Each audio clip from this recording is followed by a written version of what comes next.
Why they were killed isn't known, but people are being murdered across Culiacan every day as this gang war intensifies. You think the streets respect confidence? Think again. Swagger might impress your crew, but in the real underworld, respect isn't given, it's taken. What happens when a wannabe roadman, full of ego but lacking real experience, steps into the wrong territory? It's not just a wake-up call, it's a lesson some never forget. From the wall, we have to make money, you know. Some walk away changed forever. Others, they get pushed out of the game. These are 10 shocking stories of what happens when small-timers meet the true kings and pay the price. Jesus Gregorio R5, the hitman who betrayed the wrong boss. Take a deep breath and rewind to September 20th, 2011, in Veracruz, Mexico, a coastal city where the waves crash and the streets bleed. Jesus Gregorio, also known as R5, isn't your average roadman flexing for the gram. This guy's a big shot, running Gente Nueva, the Sinaloa cartel's elite hit squad, like it's his personal army. He's El Chapo's right-hand enforcer, a name whispered with fear, stacking bodies for the big boss since the mid-2000s. But here's where it gets spicy. R5 decides he's too big for the leash, goes rogue, and picks a fight with the Jalisco New Generation Cartel, CJNG. Spoiler, he's about to learn real gangsters don't play second fiddle.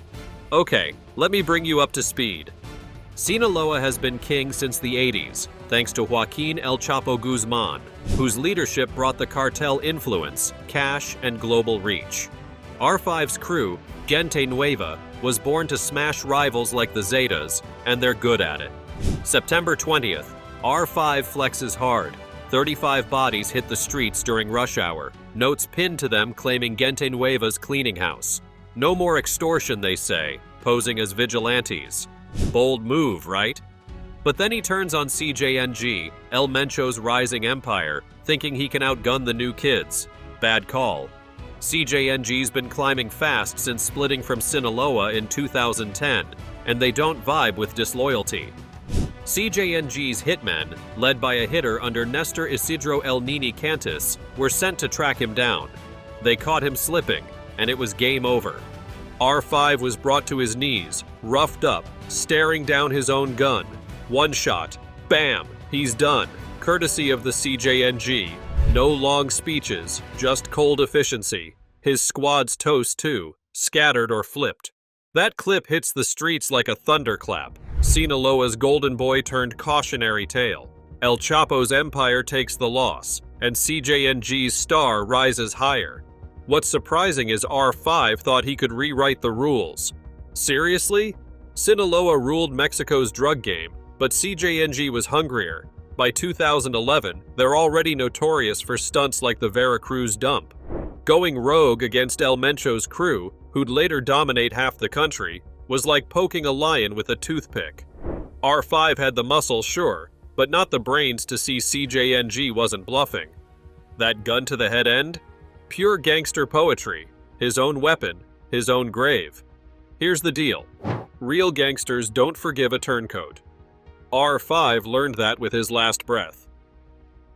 Eric Ramirez, the loudmouth who stole from the cartel. All right, picture this. South Laredo, Texas, March 23rd, 2023. It's a sticky night, the kind where the air's thick and the party's louder than the cicadas. The house is packed, music thumping, cups sloshing, folks living it up. In the middle of it all is Eric Ramirez, a guy who thinks he's the king of the block. He's got his phone glued to his ear, yelling over the noise, bragging to some lady about his big score. I nabbed $50,000 from the Cartel del Noreste, he says, chest puffed out like he's untouchable. Confident that being in the United States meant safety, he had no idea how dangerously mistaken he was. Now, let's talk Cartel del Noreste, or CDN for short. These guys are no joke, an offshoot of the Zetas, born in the bloody streets of Nuevo Laredo, Mexico. They've been running drugs and terror since the 2010s, built on a foundation of fear and family ties. Think tight-knit, ruthless, and zero patience for clowns like Eric. So, when this wannabe gangster swipes their cash and blabs about it at a party, it's not just dumb, it's a death wish. And guess what? That girl on the phone? She's no random fling. She's CDN connected, feeding them every word.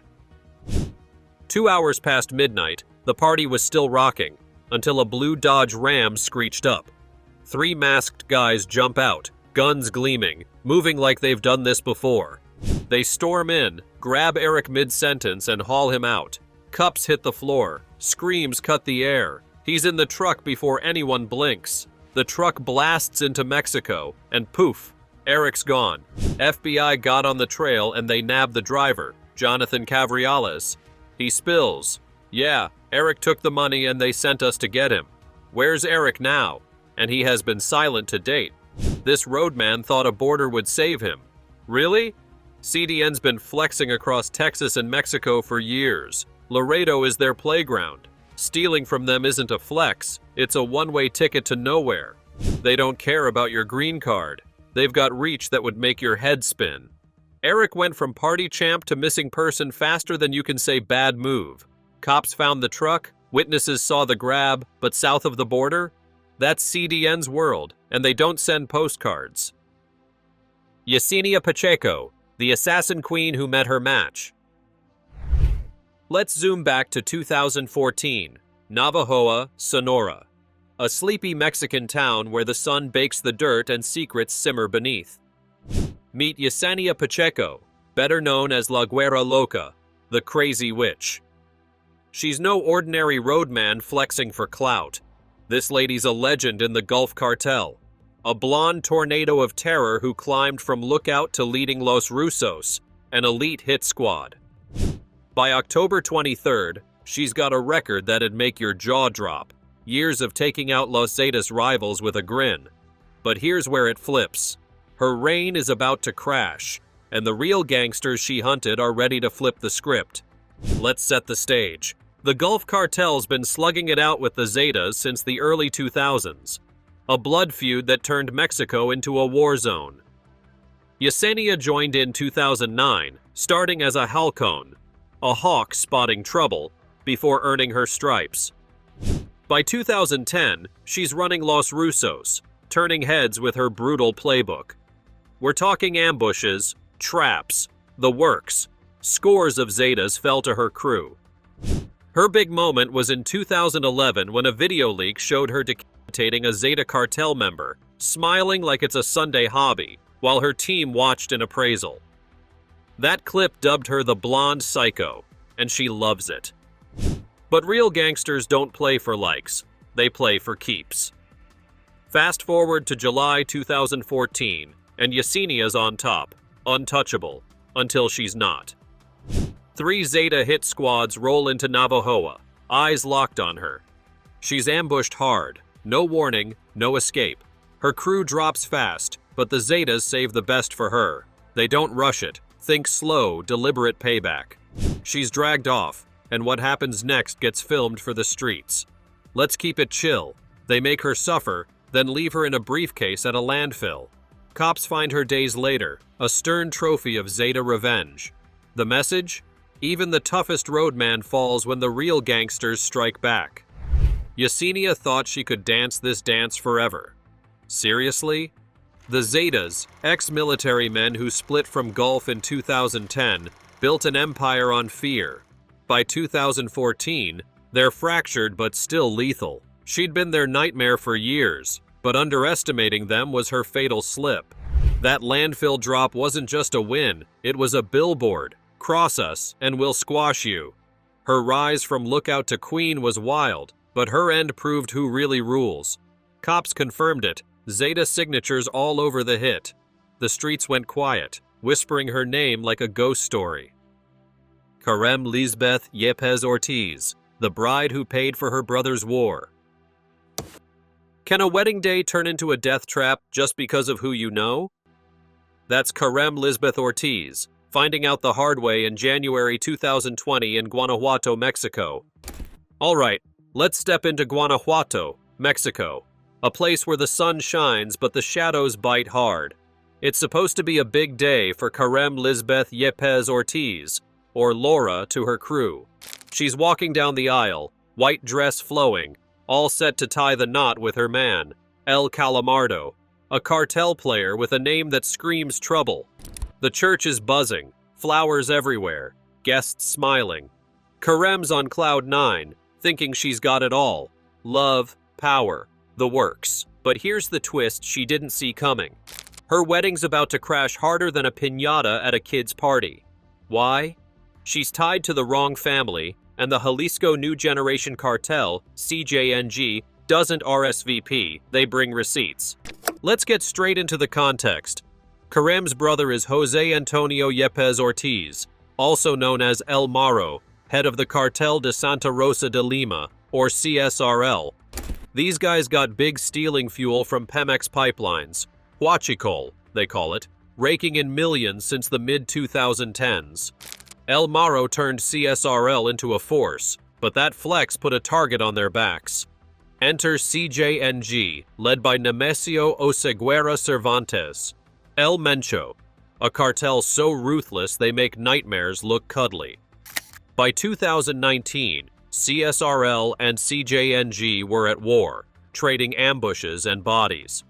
El Maro's crew hit CJNG hard in February, leaving a high-ranking guy hanging from an overpass.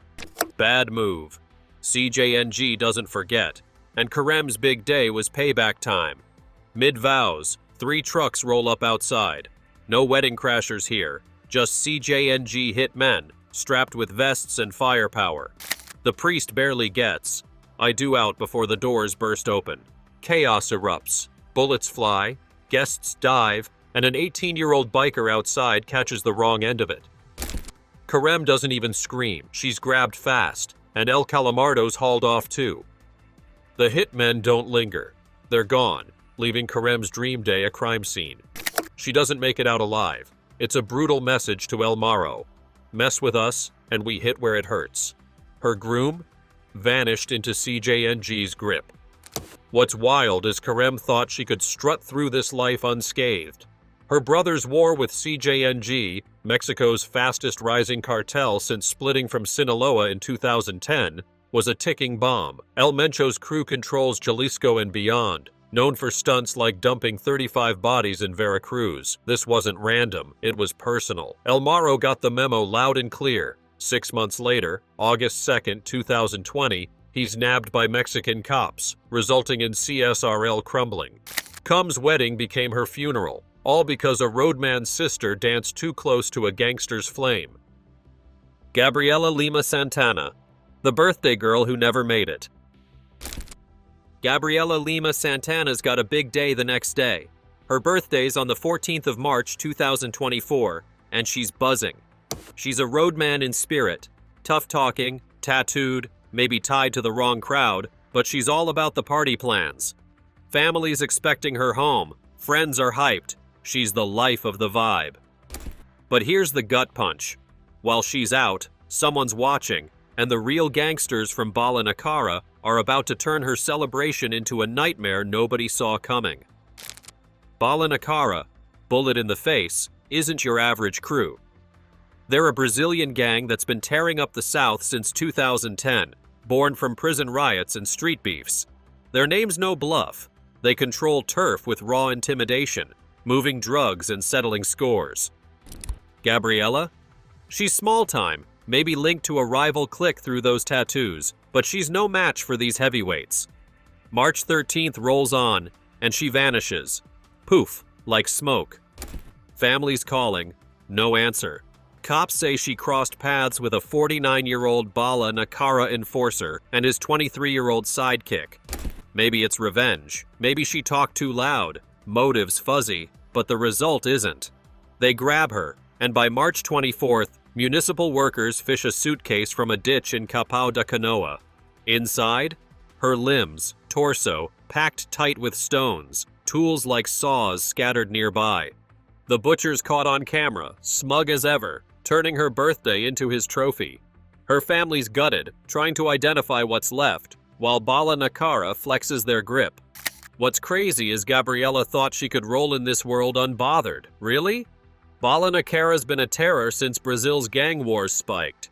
Think 2017 prison massacres, with 60 dead in one go. They don't mess around. They make examples. She might have been a roadman with heart, but against gangsters who'd carve you up for looking sideways, that's a losing bet.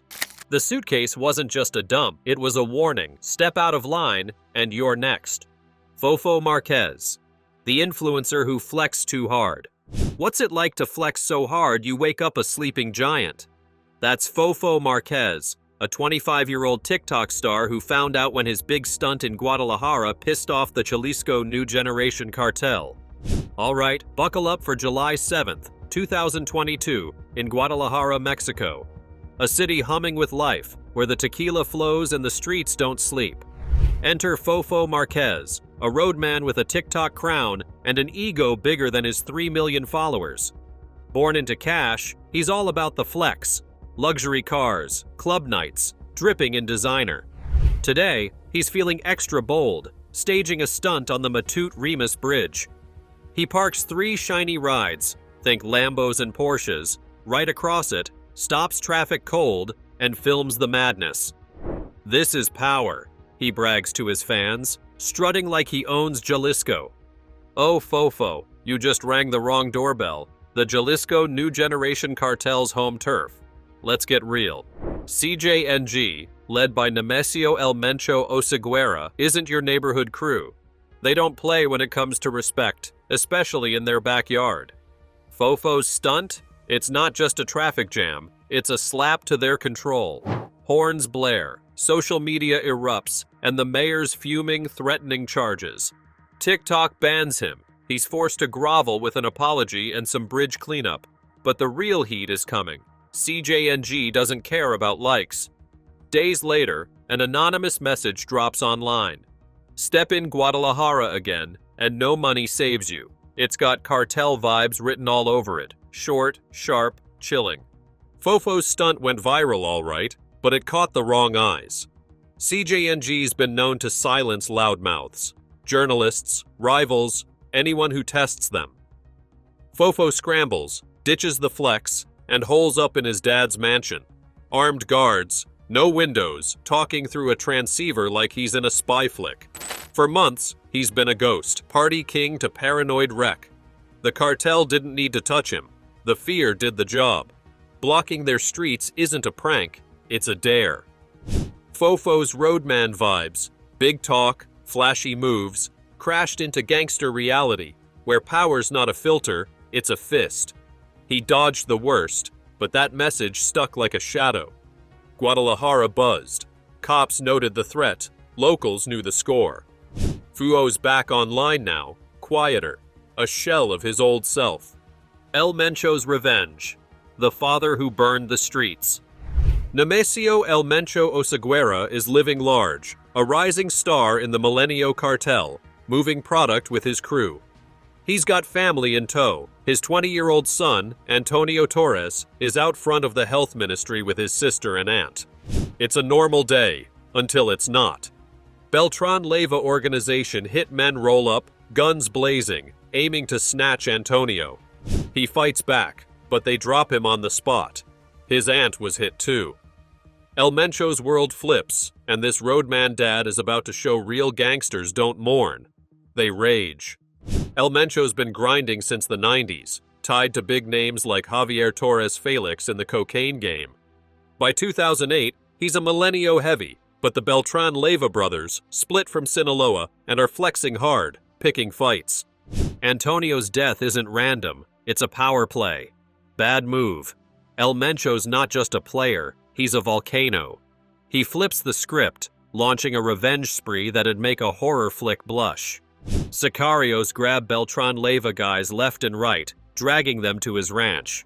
One standout, Municipal Police Commander Roberto Carlos Barcelo Villagran, caught, carved up, left as a message. Dozens more follow, streets turning red as El Mencho's fury burns. El Mencho's not subtle, he wants everyone to know who's boss.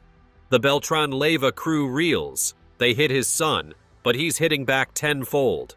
His ranch becomes a legend, whispers of screams echoing through the hills.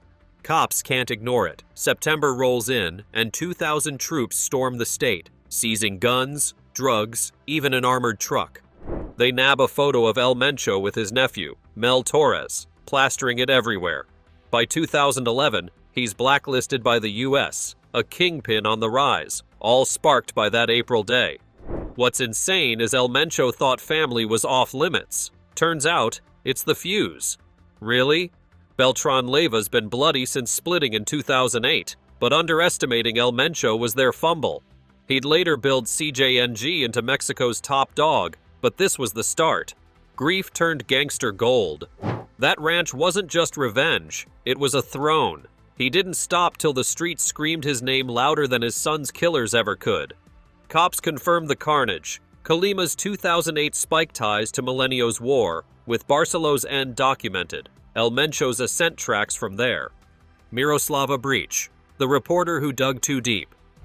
Velducia, or Miroslava Breach, isn't your typical roadman flexing for clout.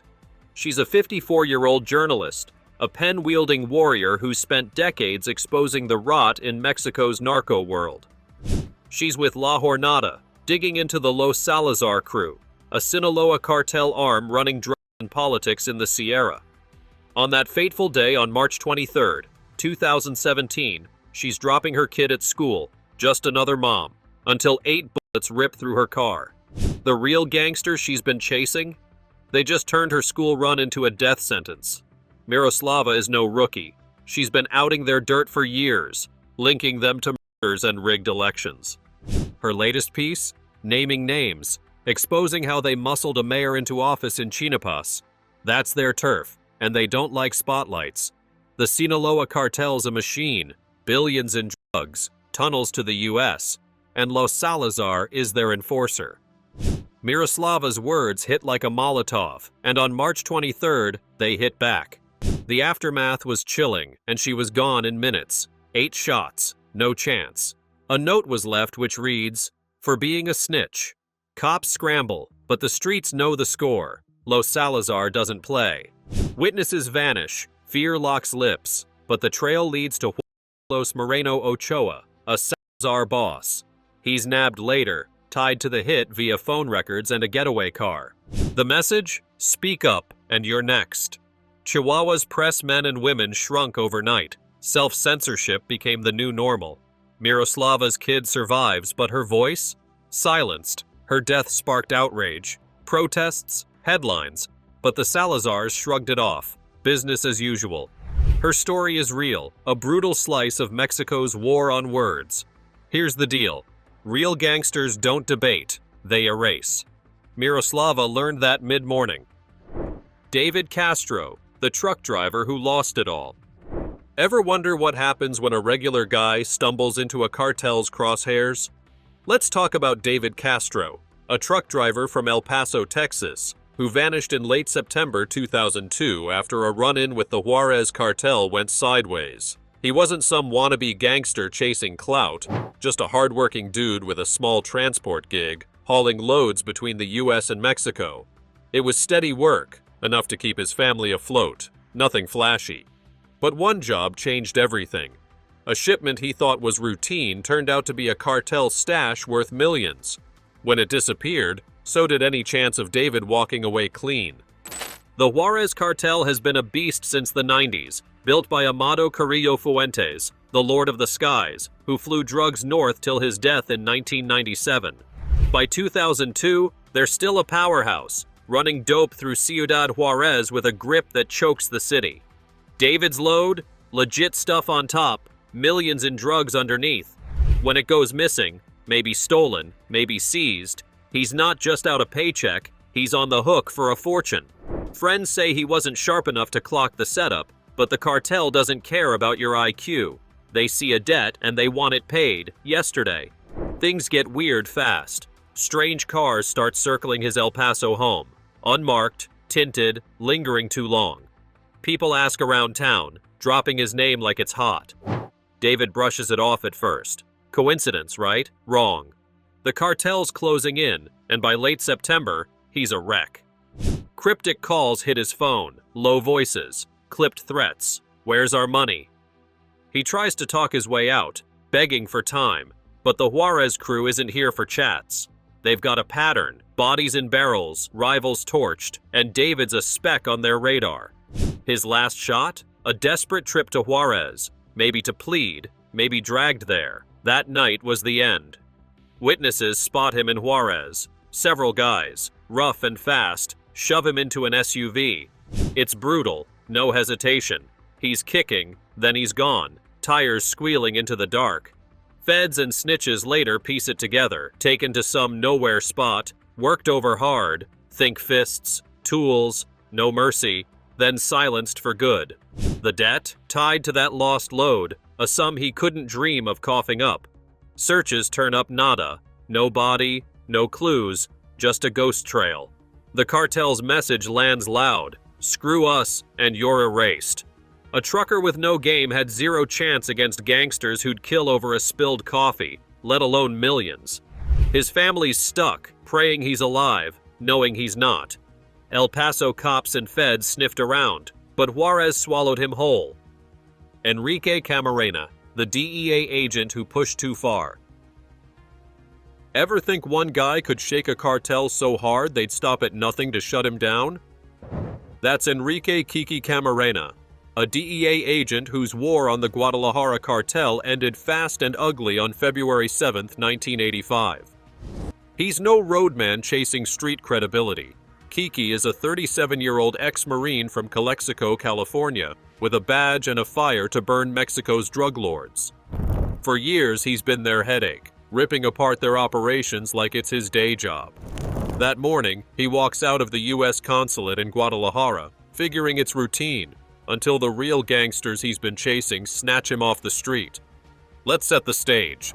The Guadalajara cartel's the big daddy of the 80s, founded by Miguel Ángel Félix Gallardo, Rafael Caro Quintero, and Ernesto Fonseca Carrillo.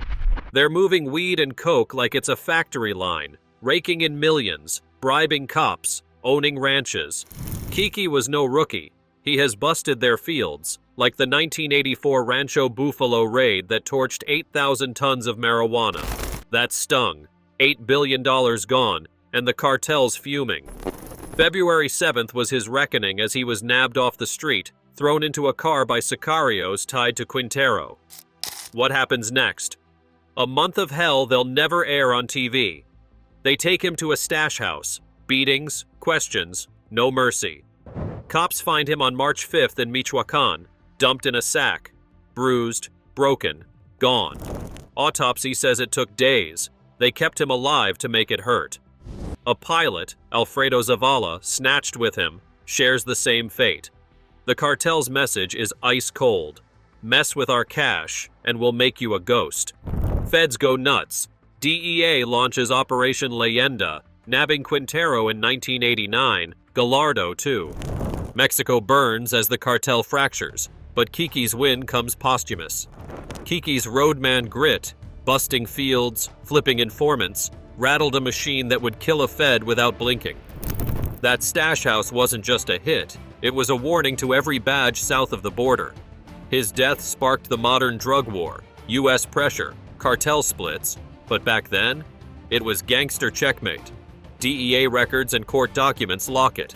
Kiki's abduction on February 7, 1985, and murder by Guadalajara's crew are fact. Tapes from the house surfaced later, harsh proof of his end. Here's the truth. Real gangsters don't flinch at a badge. They crush it. Kiki learned that in the worst way. Would you take on that Goliath? Me? I'd rather watch from the sidelines than play hero. This roadman's fight rewrote the rules, but the gangsters wrote his epitaph first. Thanks for watching. See you in the next one.